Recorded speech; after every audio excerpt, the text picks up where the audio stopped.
2025년 6월 22일 일요일. 다시 범죄하여 마음을 완악하게 하니 바로가 비와 우박과 우레소리가 그친 것을 보고 다시 범죄하여 마음을 완악하게 하니 그와 그의 신하가 꼭 같더라. 바로의 마음이 완악하여 이스라엘 자손을 내보내지 아니하였으니 여호와께서 모세에게 말씀하심과 같더라. 그러나 여호와께서 바로의 마음을 완악하게 하셨으므로 이스라엘 자손을 보내지 아니하였더라. 아들아, 어젠 교회에서 감동적인 침례식이 있었다. 침례받고 올라오셔서 눈물 글썽이며 하시는 말씀을 들으니 내 침례식 생각이 나더구나. 중학교 1학년 꼭 이맘때 네가 침례를 받았었지. 물에서 올라오는 너를 보며 아빠는 가슴이 뜨거웠었다. 아이만 같던 너를 지키시고 돌보셔서 하나님의 아들로 거듭나게 하신 하나님의 은혜에 눈물이 나도록 가슴이 뜨거웠었다. 6월의 숲이 아무리 푸르고 푸르다 한들, 한여름 태양이 아무리 맹렬하게 뜨겁다 한들, 깊어가는 가을이 제 아무리 곱다 한들, 하나님 사랑해야 비하겠느냐? 우린 요새 애굽에 내린 열 재앙, 곧 여러 큰 심판을 통해 바로와 애굽과 이스라엘 자손들을 향한 하나님의 뜨거운 사랑을 보고 있잖니.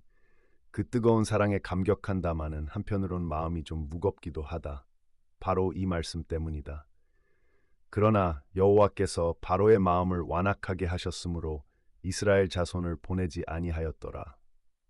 성경이 이르기를 바로가 비와 우박과 우레소리가 그친 것을 보고 다시 범죄하여 마음을 완악하게 하니 그와 그의 신하가 꼭 같더라 하니 틀림없이 그런 줄로만 알았다. 바로가 본래 마음이 완악하여 장자가 죽기까지 그토록 고집스레 하나님의 말씀을 거절한 줄로만 말이다. 그런데 오늘 말씀을 보니 그게 아닌 것 같지? 여호와께서 바로의 마음을 완악하게 하셨다 하시지 않느냐? 바로가 본래 완악한 자라 하자.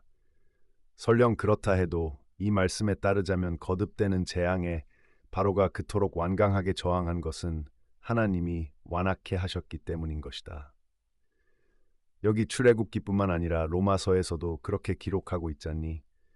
성경이 바로에게 이르시되 내가 이 일을 위하여 너를 세웠으니 곧 너로 말미암아 내 능력을 보이고 내 이름이 온 땅에 전파되게 하려 함이라 하셨으니 그런즉 하나님께서 하고자 하시는 자를 긍휼히 여기시고 하고자 하시는 자를 완악하게 하시느니라. 그러니 바로가 얼마나 억울할까? 하나님이 어느 누구는 긍휼히 여기시되 바로는 긍휼히 여기시기는커녕 도리어 그 마음을 완악하게 하셨다 하는데 어찌 억울하지 않겠느냐? 일부러 바로를 완악하게 하시고서는 완악하네 강곡판에 허물하시며 온갖 재앙을 쏟아부으시니 바로가 어찌 억울하지 않겠느냐 말이다. 그렇게 심판을 하시면 우리라도 그 심판이 억울하지 않겠느냐? 열 재앙이 바로에게 주시는 하나님의 10번의 기회라 했던 거 기억이 나지?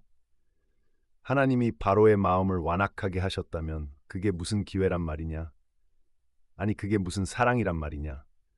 그런 생각이 드는 걸 어쩔 수 없으니 이 말씀 앞에서 이렇게 착잡하고 곤혹스러운 것이다. 그런데 아들아, 가만히 한번 생각해 보자꾸나. 하나님이 정말로 바로의 마음을 완악하게 하셨을까? 하나님은 그 바로를 사랑하셔서 십자가에 못 박혀 죽으셨잖느냐? 그런데 그 하나님이 사랑하는 바로의 마음을 일부러 완악하게 하셨겠느냐 말이다. 아무리 생각해도 그러실 리가 없지? 그래, 그러실 리가 없다. 하나님은 진실로 사랑이시잖느냐? 패역한 이스라엘 백성을 사랑하시듯 애굽도 똑같이 사랑하시며 속이는 자 야곱을 사랑하시듯 에서도 또한 사랑하시고 모세와 아론을 사랑하시듯 바로도 또한 그렇게 사랑하시니 그러실 리가 없는 것이다. 그 사랑을 도무지 이기지 못하시니 하나님은 창세 전부터 야곱뿐 아니라 에서도 모세뿐 아니라 바로도 그리고 이스라엘뿐 아니라 애굽도 하나님의 아들 되게 택하신단다.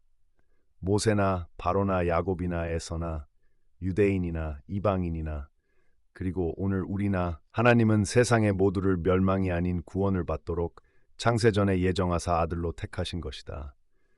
곧 창세전에 그리스도 안에서 우리를 택하사 우리로 사랑 안에서 그 앞에 거룩하고 흠이 없게 하시려고 그 기쁘신 뜻대로 우리를 예정하사 예수 그리스도로 말미암아 자기의 아들들이 되게 하셨으니 아들아, 창세전에 그 택하심을 이루시려고 하나님은 골고다 언덕을 오르셨단다. 야곱과 그 자손 이스라엘을 위해서, 에서와 그 자손 에돔을 위해서, 마음이 완악한 바로를 위해서, 그리고 바로같이 완악한 오늘 우리를 위해서 하나님은 그 기쁘신 뜻대로 골고다 언덕 위 저주의 그 나무 십자가에 못이 박혀 죽으신 것이다.